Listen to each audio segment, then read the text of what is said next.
বিজ্ঞান বিভাগ সবচেয়ে বেশি শিক্ষার্থী যে সাবজেক্টটিতে ফেল করে সেটা হচ্ছে ফিজিক্স এবং হচ্ছে কেমিস্ট্রি।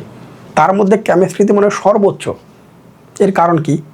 বিজ্ঞান বিভাগের শিক্ষার্থীরা কিন্তু কখনো ম্যাথমেটিক্স এবং হায়ার ম্যাথমেটিক্সে কখনো ফেল করে না, খুবই কম। বাট এরা ফিজিক্স, কেমিস্ট্রি, ইভেন বায়োলজিতে অনেকে ফেল করে। কেন?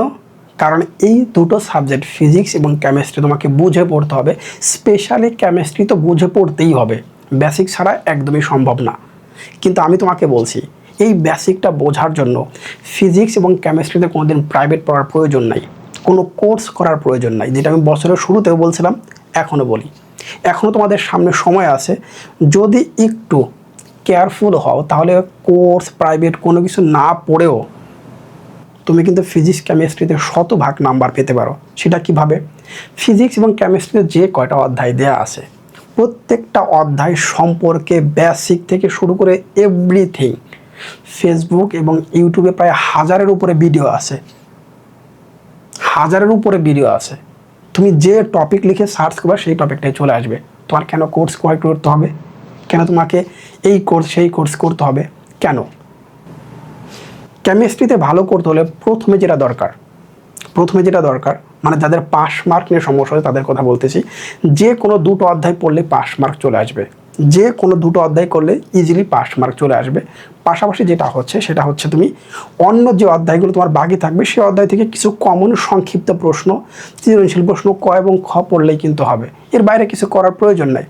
তোমাদের যে সমস্যাটা হয়, তোমরা সব অধ্যায় করতে যাও, সব কিছু করতে গিয়ে সব কিছু চলে যায়, সম্ভব না, ভালো করতে পারবে না।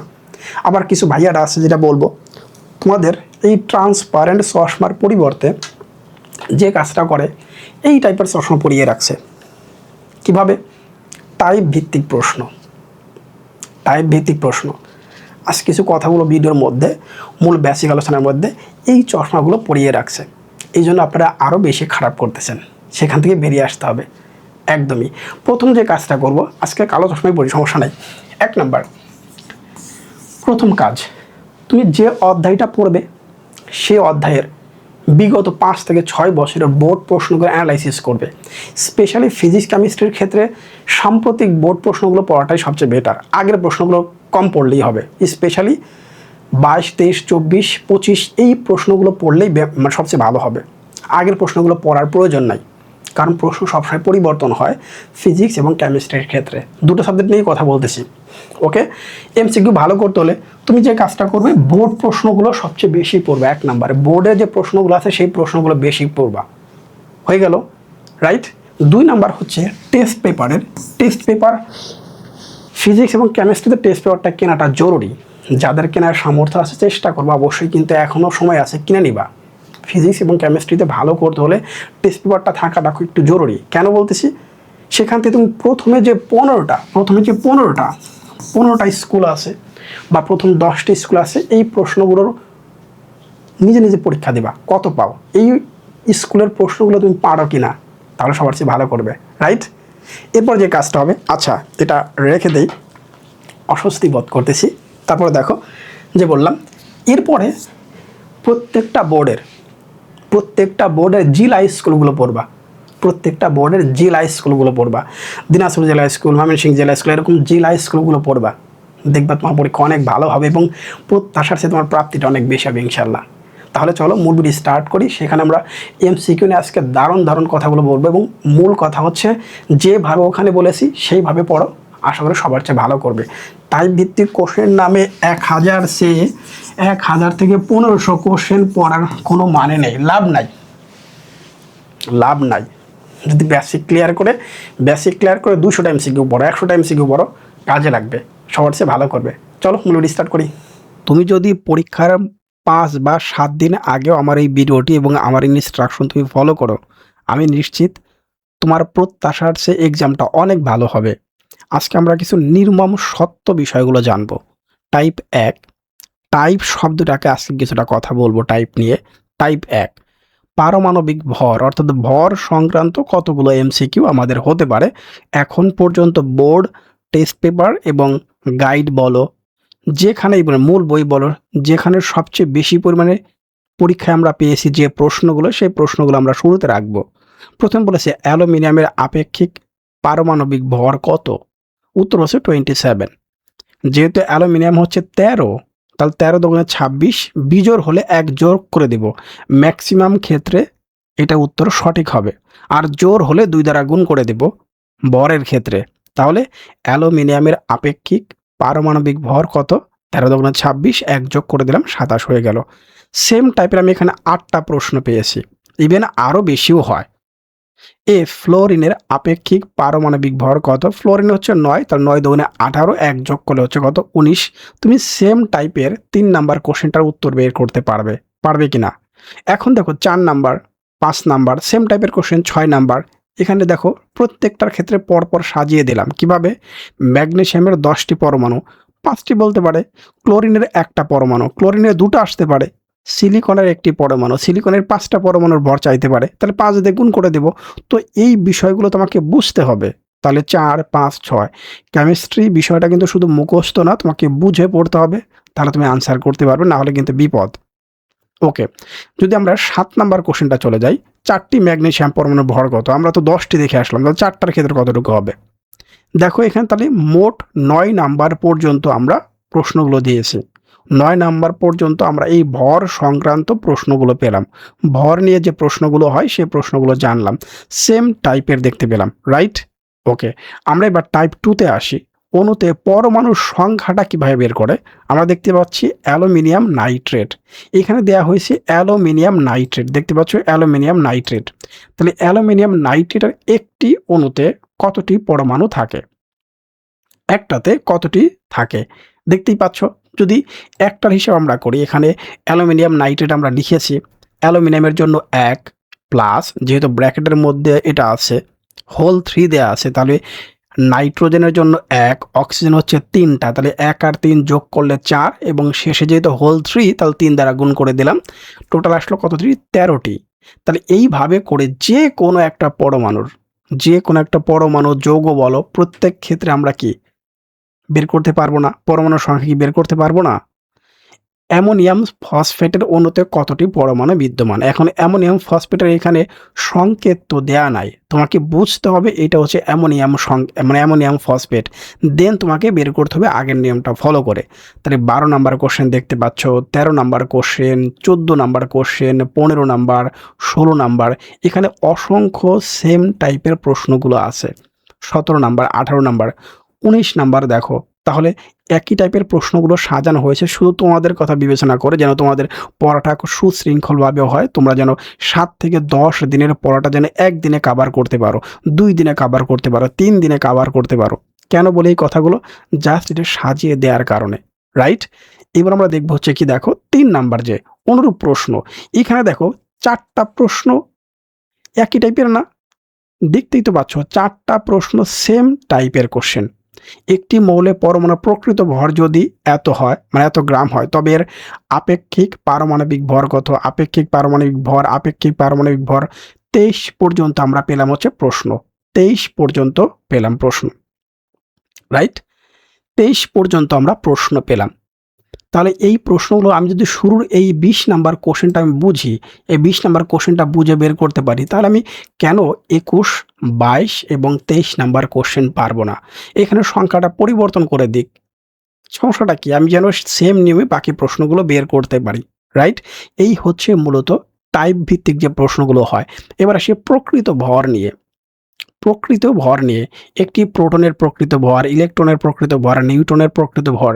যদি আমরা ইলেকট্রন, প্রোটন এবং নিউট্রনের প্রকৃত ভর না জানি ভাই, তাহলে কেমিস্ট্রি কেন পড়তেছি? তাহলে কেমিস্ট্রি পড়াটার দরকারটা কি, রাইট? তাহলে এই প্রশ্নগুলো তোমাকে জানা প্রয়োজন, এবং আমার ধারণা এই প্রশ্ন কেউ ভুল করবে না। একটি ইলেকট্রনের, প্রোটনের এবং নিউট্রনের প্রকৃত ভর কত? এই 3টা কোশ্চেন সর্বাধিকবার বোর্ড পরীক্ষায় আসছে। 3টার যে কোনো একটাই বছরও অসংখ্য বোর্ডে আসবে। একটি হাইড্রোজেন পরমাণুর প্রকৃত ভর কত? অ্যালুমিনিয়ামের একটি পরমাণুর ভর কত? তাহলে এই টাইপের কোশ্চেনগুলো আমাদের জানা প্রয়োজন। এবার আসি টাইপ হচ্ছে 5-এ, ইলেকট্রন, প্রোটন এবং নিউট্রনের সংখ্যা। আমি ঠিক এইভাবেই শীটটা সাজিয়ে দিয়েছি, দেখতেই পাচ্ছ কতটি ইলেকট্রন আছে। আচ্ছা, আমি যদি এইটা একটু বুঝাতে চাই, জানি বুঝায় পড়াতে গেলে একটা ক্লাস 5 থেকে 6 ঘন্টা চলে যাবে, কিন্তু তোমরা নিশ্চয়ই জানো তোমাদের কাছে ভাই এত সময় আমার কাছে মনে হয় নাই।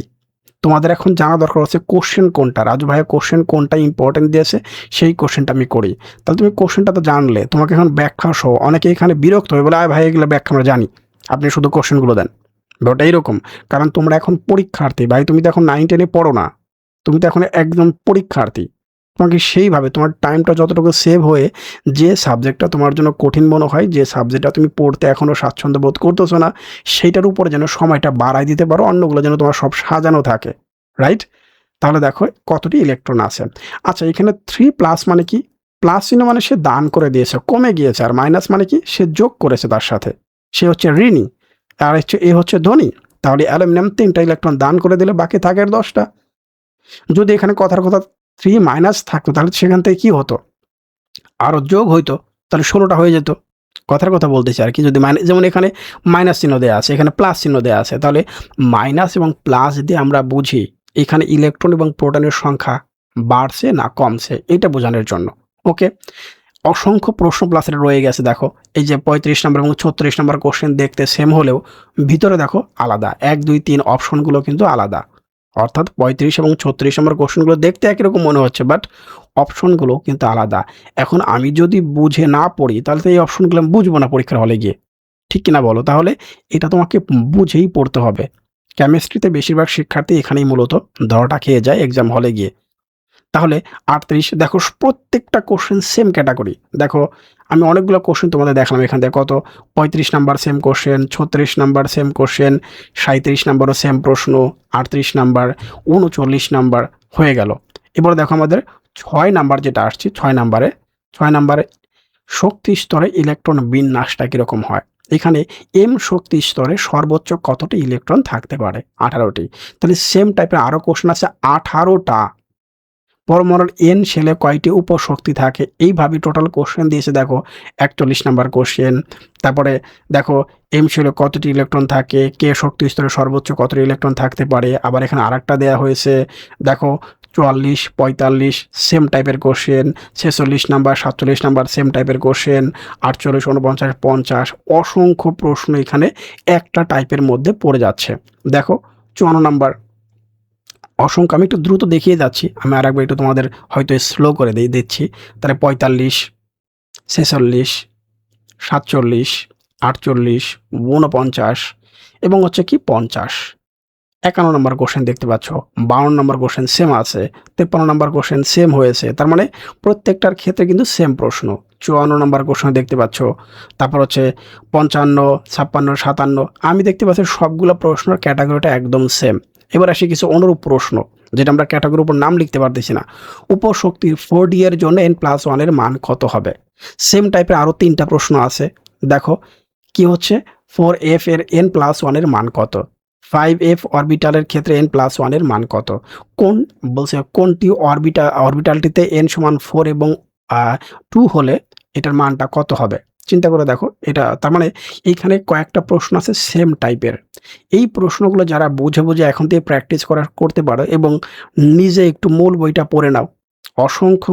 অসংখ্য ফিজিক্স এবং কেমিস্ট্রিতে কখনো প্রাইভেট পড়ার প্রয়োজন নাই। এটা আমি একবারে বছরের শুরুতে বলেছি, যারা আমাকে ফলো করে তাদেরকে বলেছি। ফিজিক্স এবং কেমিস্ট্রিতে প্রাইভেট পড়ার প্রয়োজন নাই, কোনো কোর্সেও ভর্তি হওয়ার প্রয়োজন আমি দেখতেছি না।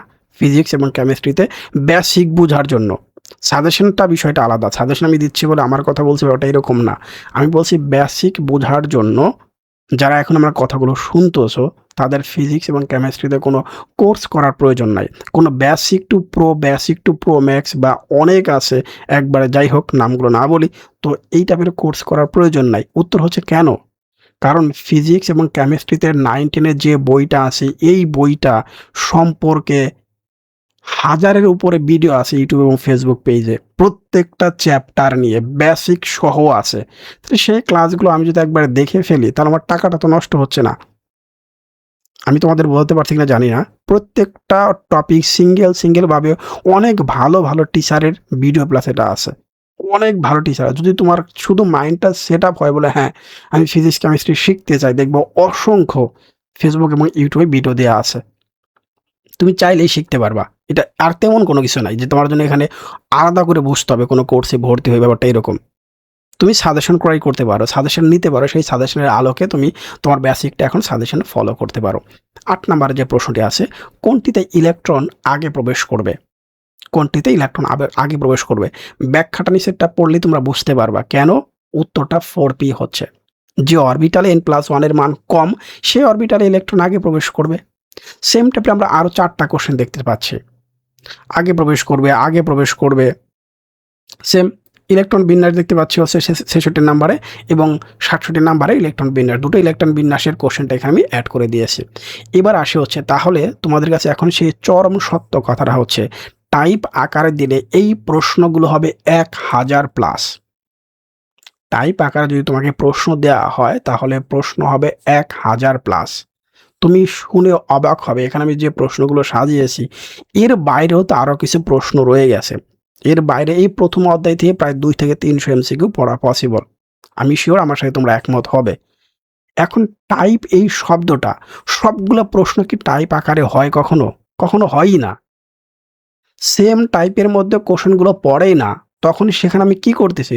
তখনই সেখানে আমি দেখতেছি কিছু, কিছু মানুষের ক্ষেত্রে দেখলাম উপরে করতেছে কি, সেই টপিকটার নাম লিখে দিয়েছে।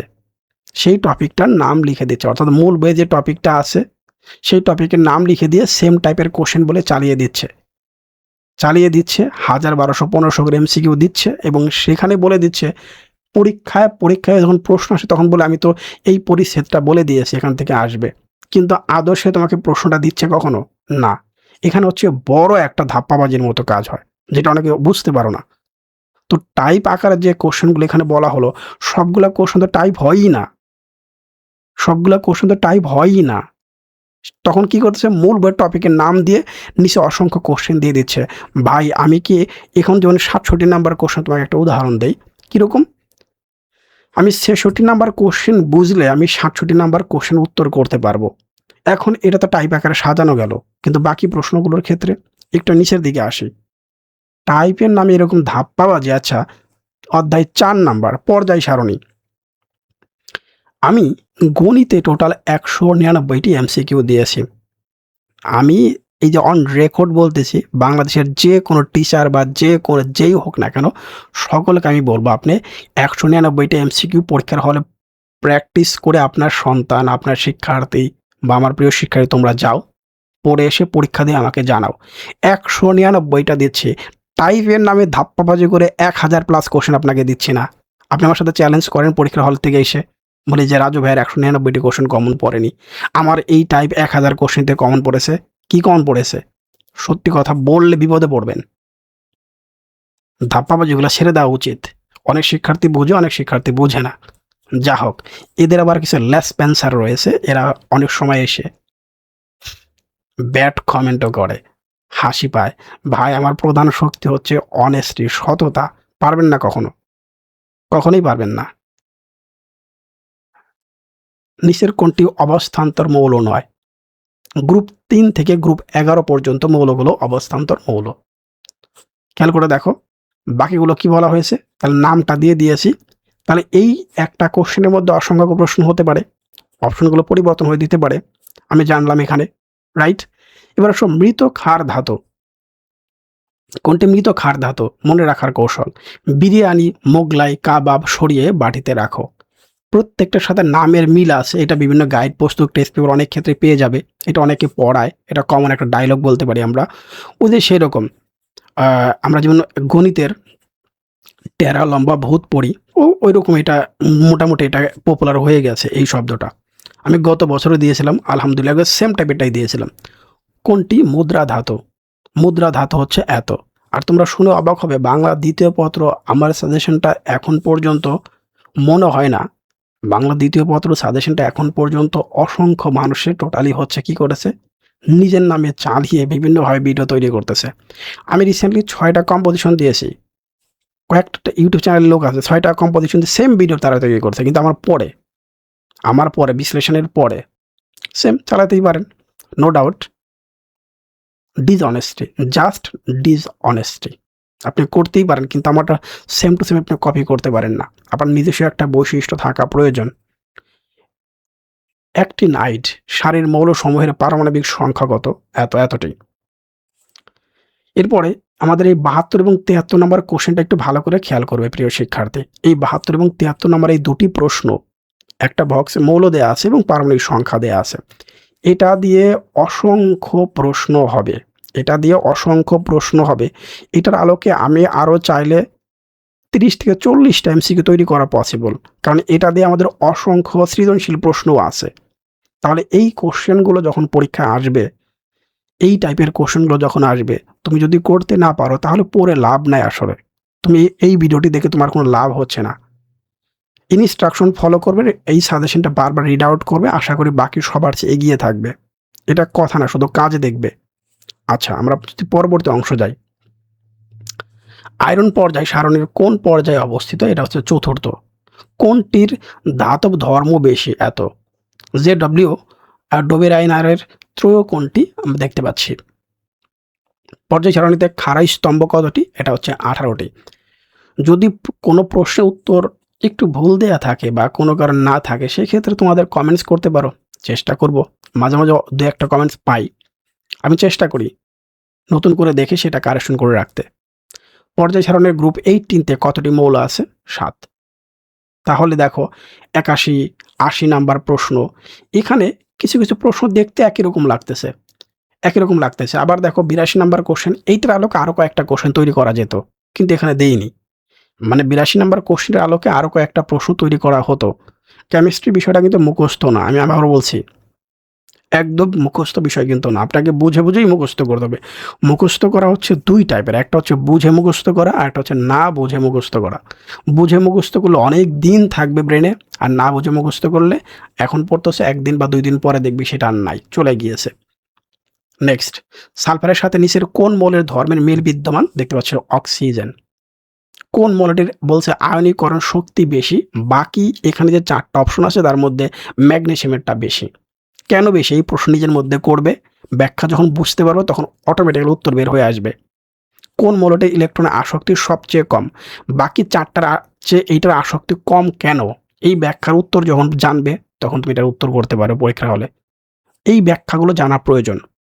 নিচের কোন মৌলটির অধিকতর তড়িৎ ধনাত্মক বা ঋণাত্মক প্রশ্ন হতে পারে? তাহলে এখানে বলছে ঋণাত্মক, তাহলে বাকি 3টার এটা হচ্ছে অধিকতর ঋণাত্মক। নিচের কোন মৌলটি ক্ষার ধাতু? আমরা ইতিমধ্যে বলে ফেলেছি ক্ষার ধাতু, মৃত ক্ষার ধাতু, এই বিষয়গুলো নিয়ে। নিচের কোনটি হ্যালোজেনেট গ্রুপের মৌল? দেখতে পাচ্ছ, তাহলে অ্যাস্ট্রা টাইন। আলহামদুলিল্লাহ, আমাদের 90টি পর্যন্ত প্রায় প্রশ্ন হয়ে গেল। এরপরে কোনটি নিষ্ক্রিয় ধাতু? ওকে, এই হচ্ছে আমাদের 90 নাম্বার এমসিকিউ।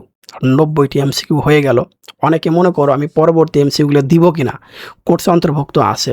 হ্যাঁ, আমি পার্ট 2, প্রত্যেকটা ভিডিওর পার্ট 2 তৈরি করার চেষ্টা করব প্রত্যেকটার ক্ষেত্রে। পরীক্ষার আগে অন্তত পরীক্ষার সময় যে গ্যাপগুলো থাকে সেই গ্যাপের মধ্যে দেওয়ার চেষ্টা করব। দিব একদমই সেটা বলতে পারছি না, তবে অবশ্যই চেষ্টা থাকবে।